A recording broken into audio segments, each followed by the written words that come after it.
হরে কৃষ্ণ, রাধে রাধে বন্ধুরা। লীলা গোপুসোনা পরিবারে আপনাদের সকলকে জানাই সুস্বাগত।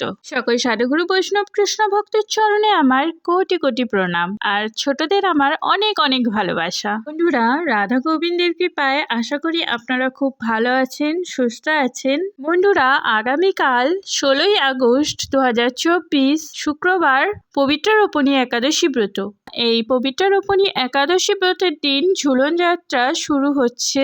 বন্ধুরা, এই একাদশী ব্রত আমরা উপবাস করি, কিন্তু আমরা তো উপবাস করি না, আমরা ফল মূল সবজি ভোজন করে থাকি। তাহলে কি করে উপবাস করা হচ্ছে?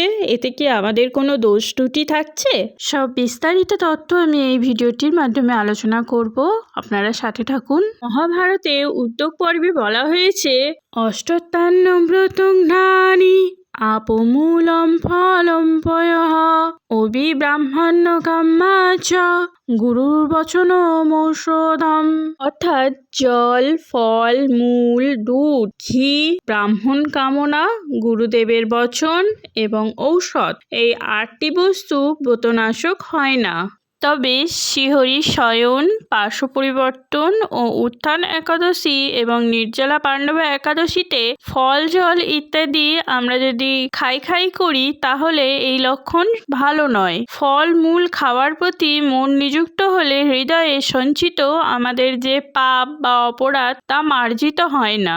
সমস্ত একাদশী ব্রতের পালনে আমাদের কোনো না কোনো ত্রুটি হলে নির্জলা পাণ্ডবা একাদশীর উপবাস পালনে তা মার্জিত হয়ে যায়। এই কলিযুগের মানুষ নানা রকম দুরারোগ্য ব্যাধিতে জর্জরিত হয়ে আছে, কিন্তু বন্ধুরা, আমরা যদি শ্রীহরির সন্তুষ্টির জন্য ব্রত পালনে শ্রদ্ধাযুক্ত হয়ে যথাসাধ্য হরিনাম জপ, হরিকথা শ্রবণ বা পাঠ, হরিসেবা পরায়ণ হয়ে একাদশীর অনুকল্প প্রসাদ গ্রহণ করি, তাতে আমাদের উপর শ্রীহরির বহু কৃপা লাভ হবে। তাহলে বন্ধুরা, একাদশী ব্রতের দিন আমরা শ্রীহরি বা আমাদের ভগবান শ্রীকৃষ্ণকে ভোগ নিবেদন করে শ্রীকৃষ্ণের অনুকল্প প্রসাদ যদি সেবা করি, তাহলে আমাদের কোনো দোষ ত্রুটি হবে না।